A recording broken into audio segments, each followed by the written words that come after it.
കെട്ടിപ്പിടിച്ച് ഉമ്മ വെച്ചാ തീരോ നിന്റെ പ്രശ്നം? വേദയുടെ ചോദ്യം കേട്ട് സുജിത്ത് ഞെട്ടി. നീ എന്താ വേദേ ഇങ്ങനെയൊക്കെ പറയുന്നത്? ആരോടാ പറയുന്നതെന്ന് വല്ല ബോധമുണ്ടോ നിനക്ക്? തൊട്ടടുത്ത് നിന്ന ചന്ദ്രകേച്ചി വേദയെ നോക്കി ചോദിച്ചു. എനിക്കറിയാം ചേച്ചി, ഇവന്റെയൊക്കെ ഉള്ളിരിപ്പ് അറിഞ്ഞുകൊണ്ട് തന്നെയാ ഇങ്ങോട്ട് കയറി വന്നത്. കേട്ടതൊക്കെ സത്യമാണോ എന്നറിയാൻ. വേദ കലി കൊണ്ട് വിറച്ചു. എന്തുണ്ടായി നമ്മോള് പറയണേ? ചന്ദ്രിക വേദയുടെ കയ്യിൽ പിടിച്ചുകൊണ്ട് ചോദിച്ചു.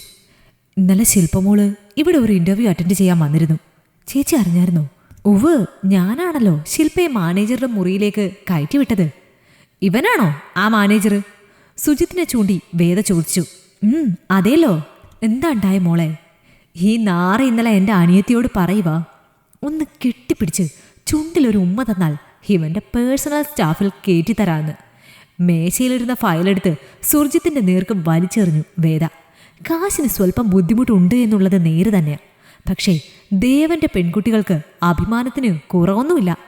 അച്ഛൻ്റെ ഇപ്പോഴത്തെ അവസ്ഥ കണ്ട് ഞങ്ങളാൽ കഴിയും വിധം അച്ഛനെ സഹായിക്കാൻ തീരുമാനിച്ച 2 പെൺകുട്ടികളുടെ അവസ്ഥ മനസ്സിലാക്കി ആരേലും ജോലി തരുമെന്ന് കരുതി വന്നതാ. അപ്പോളാ തൊലിവെളുപ്പ് കണ്ട് ഇവന്റെ ഒരു മറ്റടുത്ത ഓഫർ.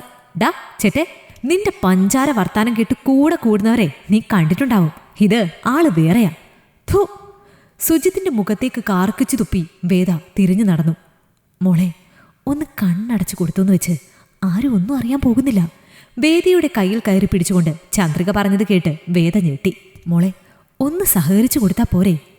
പിന്നെ എഴുന്നേറ്റ് നല്ലൊരു സോപ്പിട്ട് ഒരു കുളി കുളിച്ച് വീട്ടിൽ പോയാൽ പോരെ? ആരും അറിയില്ലെന്നേ.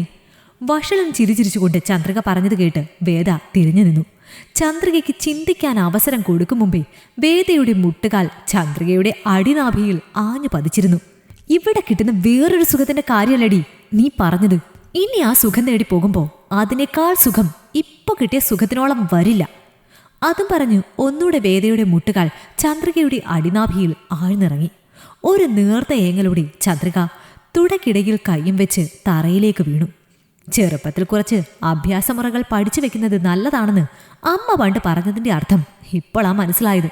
നിന്റെയൊക്കെ വീട്ടിൽ കയറി വെളുപ്പിക്കാൻ എനിക്കൊരു പേടിയില്ലാട്ടോ. ഇനി എൻ്റെയോ എൻ്റെ കുടുംബത്തിൻ്റെയോ പിറകിൽ വന്നാൽ നിന്റെ കുടുംബത്ത് കയറി ഞാൻ വെട്ടും. നിങ്ങൾക്ക് പൊള്ളുന്നവരെ ഞാനങ്ങ് വെട്ടും. കേട്ടല്ലോ അല്ലേ? അവൻ്റെ അമ്മയുടെ ഒരു ഇൻ്റർവ്യൂ. ചുരിദാറിൻ്റെ ഷാൾ നേരെയിട്ട് വേദ തിരിഞ്ഞു നടന്നു. ഈ കഥ നിങ്ങൾക്കിഷ്ടമായെങ്കിൽ ലൈക്ക് ചെയ്യൂ. നിങ്ങളുടെ അഭിപ്രായങ്ങൾ കമൻ്റായി രേഖപ്പെടുത്തൂ. കൂടുതൽ കഥകൾ കേൾക്കാൻ ഈ ചാനൽ സബ്സ്ക്രൈബ് ചെയ്യൂ.